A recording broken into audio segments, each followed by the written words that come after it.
What a remarkable gathering this is, and what a great program has been put together here.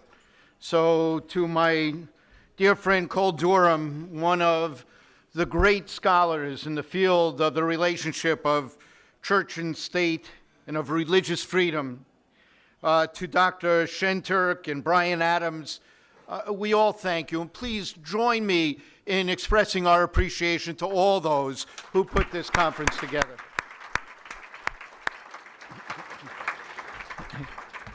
There is no tougher challenge than to try and give a talk while people have food in front of them. So I'm going to ask your help.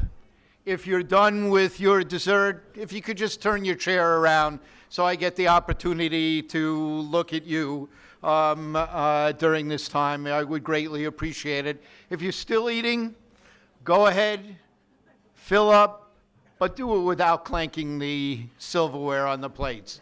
Is that a fair exchange? Good enough. Thank you. I deeply appreciate it.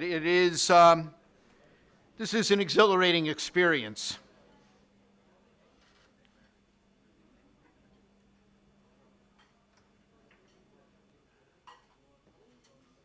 This is an exhilarating experience to share in this remarkable gathering, this luminous tapestry of religions and cultures and nationality. Like Heinrich Bierfeld, having read a number of the descriptions of the papers and some of the drafts of the papers that you will hear, you are in for an intellectual and spiritual treat, full of challenge and fulfilling ideas and constructs on this urgent issue. And it is a great time to gather again with friends who we see all too rarely across the globe. There could not be a more propitious time to follow up on the successful summit in Brisbane with this gathering in Istanbul, located in this historic intersection of civilizations and religious traditions that have helped define world history. The topic of religion, harmony, sustainable development is one that I know is close to your heart. It is close to mine. For decades, as Cole indicated before assuming the position that I was honored with as Ambassador for Religious Freedom, I represented the largest segment of American Jewry to the United States government and oversaw their social justice programming. And the issue of international development loomed large on my agenda. It began with the advocacy work of the religious community helping to forge the Food for Peace program in the 1970s, all the way through my service these past 15 years on the steering committee of the World Faith Development Dialogue, and I'm delighted to see Catherine Marshall here, who has contributed so much to our efforts linking the World Bank and prominent global religious leaders together, including a number of old friends who I see here today. This is, as we all know, a moment filled with hope and a moment filled with sadness. Across the globe, we see governments, societies,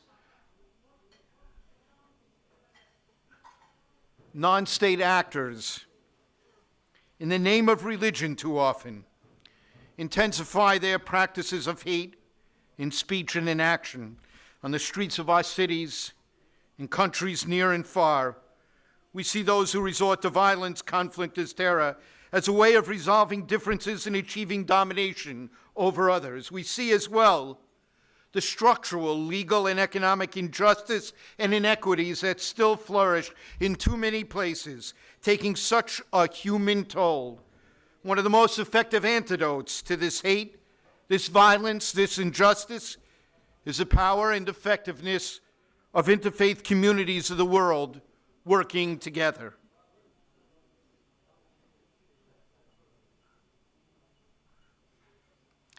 You are here, each and every one of you, because you know that power.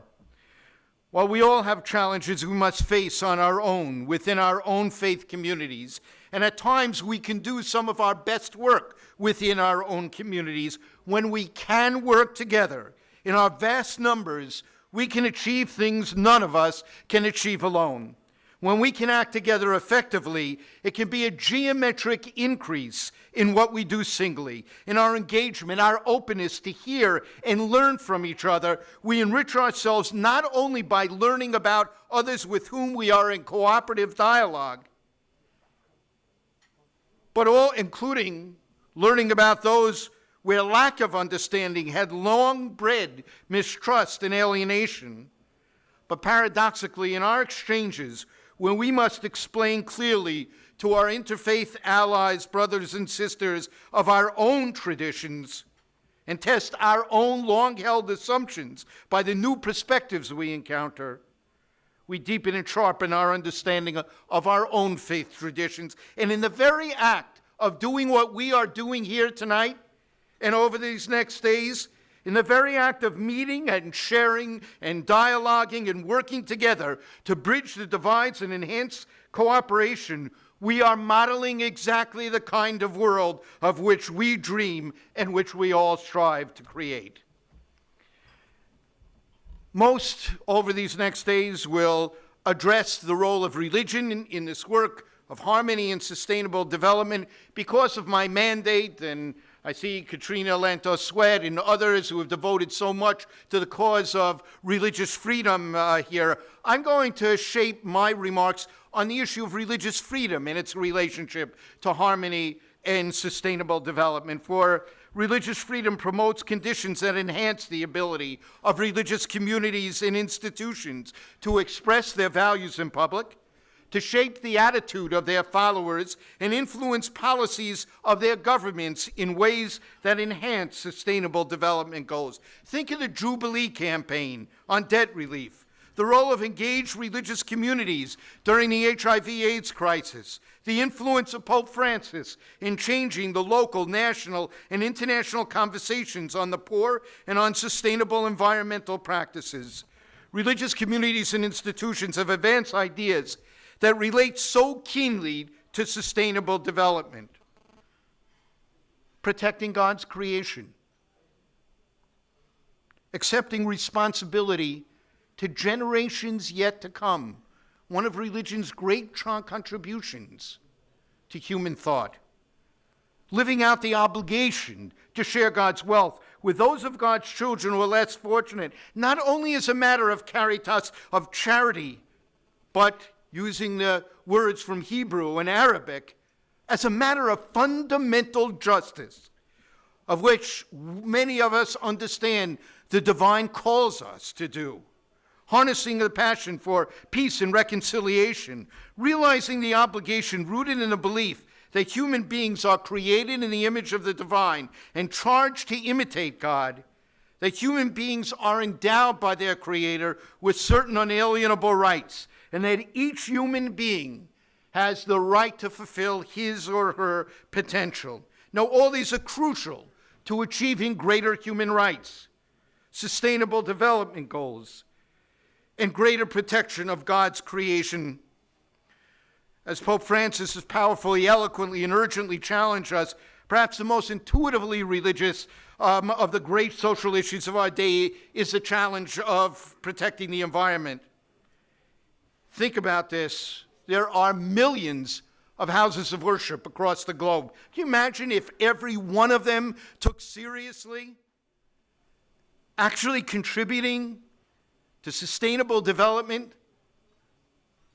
to responsible use of energy sources, to recycling?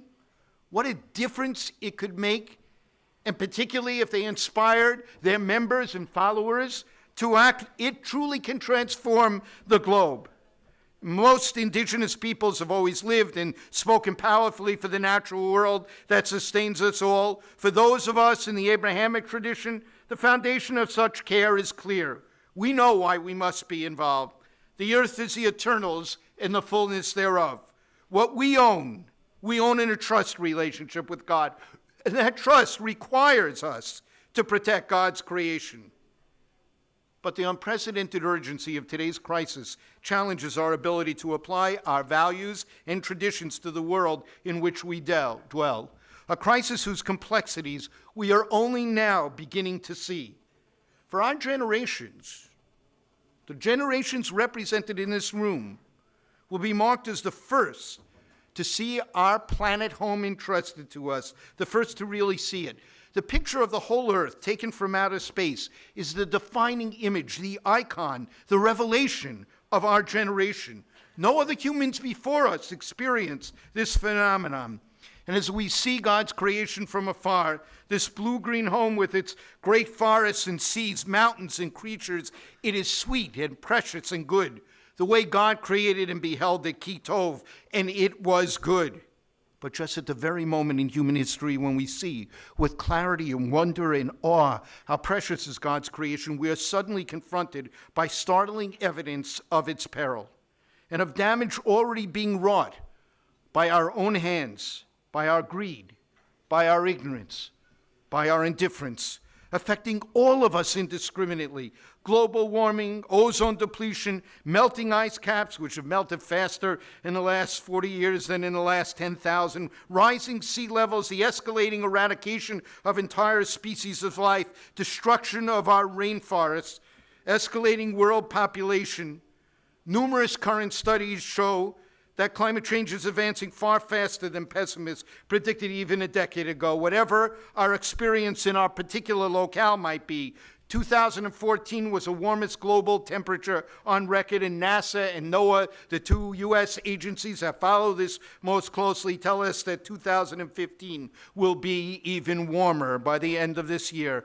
And barring dramatic action, we're approaching a series of tipping points that will bring cascading changes, causing permanent catastrophic damage that will make sustainable development virtually impossible, knowing full well it will be the poor countries of the globe, the ones that least cause this problem, that will be the first to be affected by it. And I, like you, feel this personally, for this is my home. Everyone I've ever loved, lived, or lives here. Every child, the grandchild of yours and mine will inherit this home, however we leave it. We must not betray that trust that the generations yet to come have placed in our hand.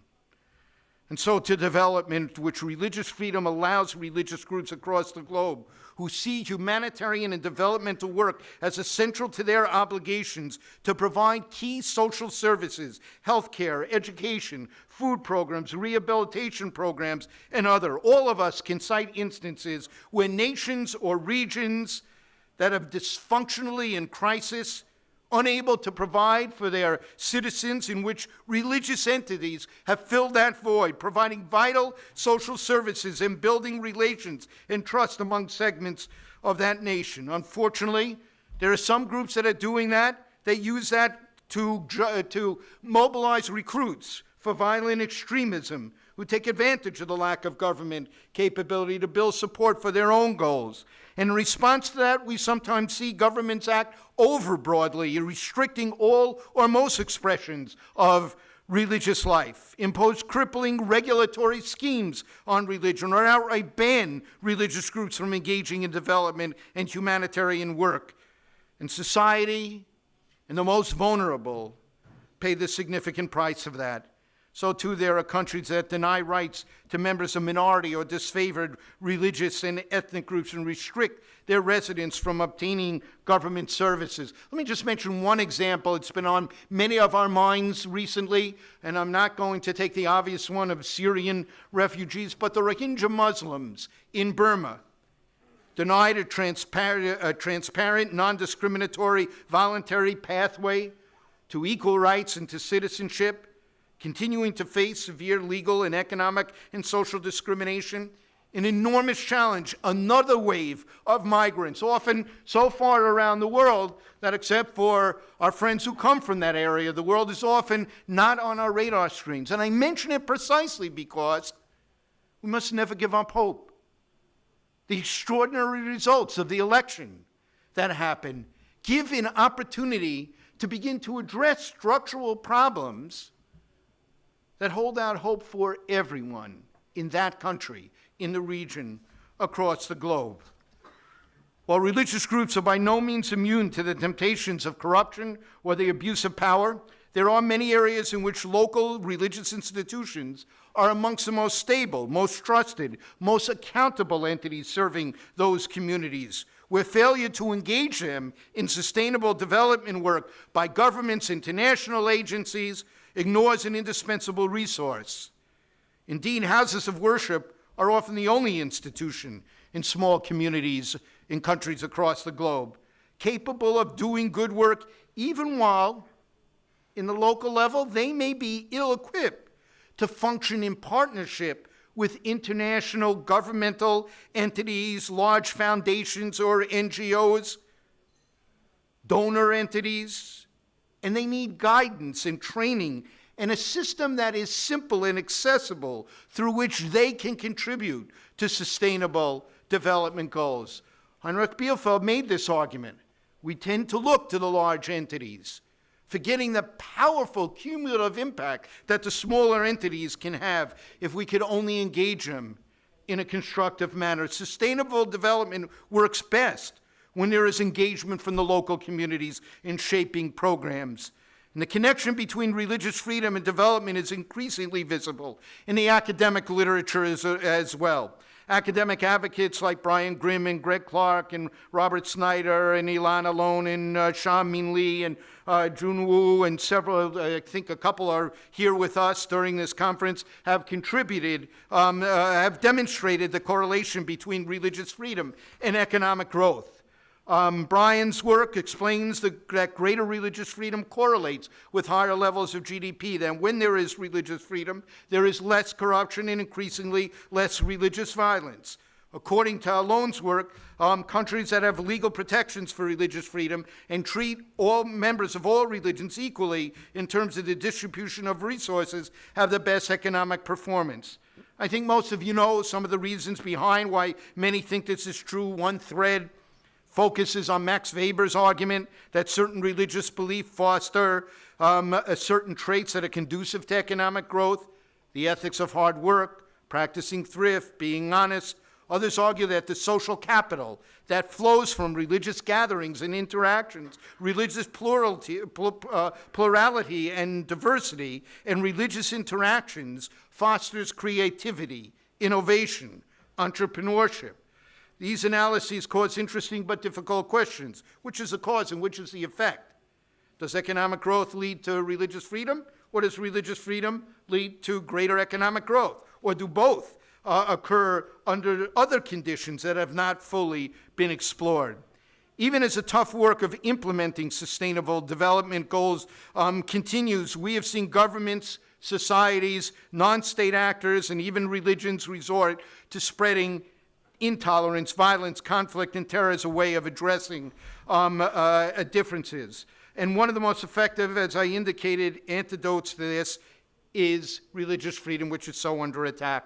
We see historic Christian, Yazidi, other minorities, communities in Iraq and Syria being devastated. We see Baha'is in Iran and Tibetan Buddhists in China and Shia Muslims in Saudi Arabia and Pakistan, Rohingya Muslims in Burma, victims of some form of governmental or societal discrimination, such in many cases including harassment, persecution, physical attacks, sexual violence, or forced labor. And even in Western Europe, we're witnessing an increase over the last years in anti-Semitic discourse, an act of desecrations against synagogues, institutions, and communities that we thought we would never see again after World War II. And in the same region, we're seeing this similar increase in anti-Muslim sentiment and the tragedies that we have seen recently in Paris and Turkey and Lebanon, in Baghdad, that go on and on. Each one tears at the fabric of our societies, tears at the things that hold us apart, and constitutes a major challenge for us to hold together, and it will be religious communities and interfaith entities that will play a particularly constructive role. And sadly, this list is far from exhaustive, but shows a broad range of threats to religious freedom and religious communities in nearly every corner of the globe, and every attack like that undermines the religious community's contribution to sustainable development. This is one of the key reasons that I was so honored to accept the job that I have now. But I do it knowing that it is, if sustainable development does not succeed, religious freedom will not succeed. And if religious freedom does not succeed, sustainable development will not succeed. They are bound up one with the other. And despite all the challenges, I have to say, in almost every country that I have visited, houses of worship are bursting with energy, prayer, song, with young families, and wherever allowed. Religious communities contribute so much to the commonweal and the social well-being of the societies in which they can function. There's a lot that we have in front of us. Let's do so over these next days. In the spirit of Dr. Martin Luther King's warning, who challenged humanity in his remarkable Riverside Church speech, we're now faced with the fact, my friends, that tomorrow is today. We are confronted with the fierce urgency of now. In the unfolding conundrum of life and history, there is such a thing, he said, as being too late. Procrastination is still the thief of time, and life often leaves us standing bare, naked, and dejected with lost opportunities. Over the bleached bones and jumbled residue of numerous civilizations, he concluded, are written the most pathetic epitaph, the words, too late. Well, we are here in part to assert that we will not be too late, to find ways that religion can contribute to societal harmony, to personal harmony, to sustainable development that will lift all of God's children, however you understand religion, to enjoy what every human being is rightfully entitled to enjoy. And if we come away with one understanding, as we look at all the painful history we have endured, let it be this: we are not the prisoners of a bitter and unremitting past. Rather, we can be, we must be, we will be the shapers of a better and more hopeful future. Let that message echo through our deliberations, and let it represent the great contribution that you continue to make. Thank you.